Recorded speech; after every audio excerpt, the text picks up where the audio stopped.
Hi అండి. అచ్చం పల్లెటూరు పచ్చడి అండి. టమాటా ఇట్లా 4 ముక్కలుగా కట్ చేసి పచ్చిమిర్చి, కొత్తిమీర, కరివేపాకు వేసి ఉడకబెట్టుకున్నా. ఇందులోనే కొంచెం జీలకర్ర వేసిన. అప్పుడు చూపేయడం మర్చిపోయానండి. అచ్చం పల్లెటూరు పచ్చడి ఇలా చేసుకుంటే చాలా బాగుంటుందండి. ఒకసారి మీరైతే ట్రై చేయండి. దొడ్డుకు వేసి దంచుకుందాం.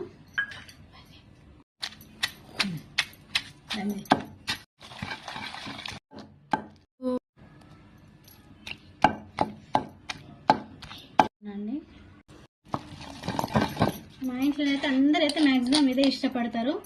అందరూ నీళ్ళ పచ్చడి అంటారు, కానీ నీళ్ళ పచ్చడి టేస్ట్ అందరికీ తెలియదండి. ఒక్కసారి అయితే తిని చూడండి, చాలా బాగుంటుంది పచ్చడి. ఎక్కువ చిన్నగా ఉంది కదా రోలు, ఇందులో టమాటా వేస్తే సరిపోదు అనేసి నేనైతే పక్కకు తీస్తున్నాను. ఇగో టమాటా, ఇందులోనే కరివేపాకు, కొత్తిమీర, కొంచెం జీలకర్ర వేసి ఉడికిచ్చిన నేను. ఇట్లా చాలా బాగుంటుందండి. ఇది చూస్తుంటేనే నోట్లో నీరు ఊరుతాయి, అంత బాగుంటుంది పచ్చడి. బాగా ఉడికిపోయినాయి చూడండి, ఊకనే పగిలిపోతున్నాయి.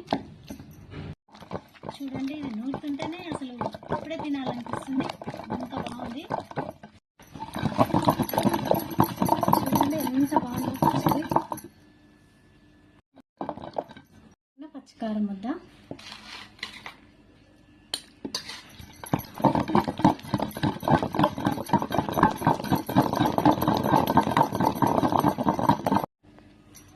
ఇప్పుడైతే ఉప్పు కారం చూద్దాం.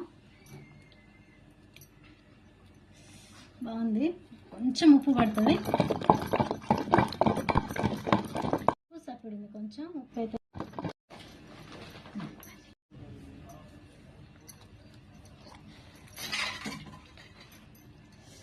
చూడండి, చూస్తేనే నోట్లో నీరు ఊరుతున్నాయి కదా. మీరు ఒకసారి ఇలా చేసుకొని చూడండి, ఎంత బాగుంటుందో. చాలా బాగుంటుంది. వేడి వేడి అన్నంలోకి అయితే ఒకసారి ట్రై చేయండి. అసలు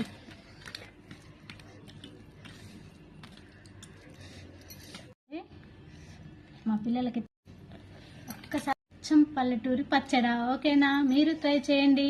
అందరూ లైక్ చేయండి, సబ్స్క్రైబ్ చేయండి. Please support my channel.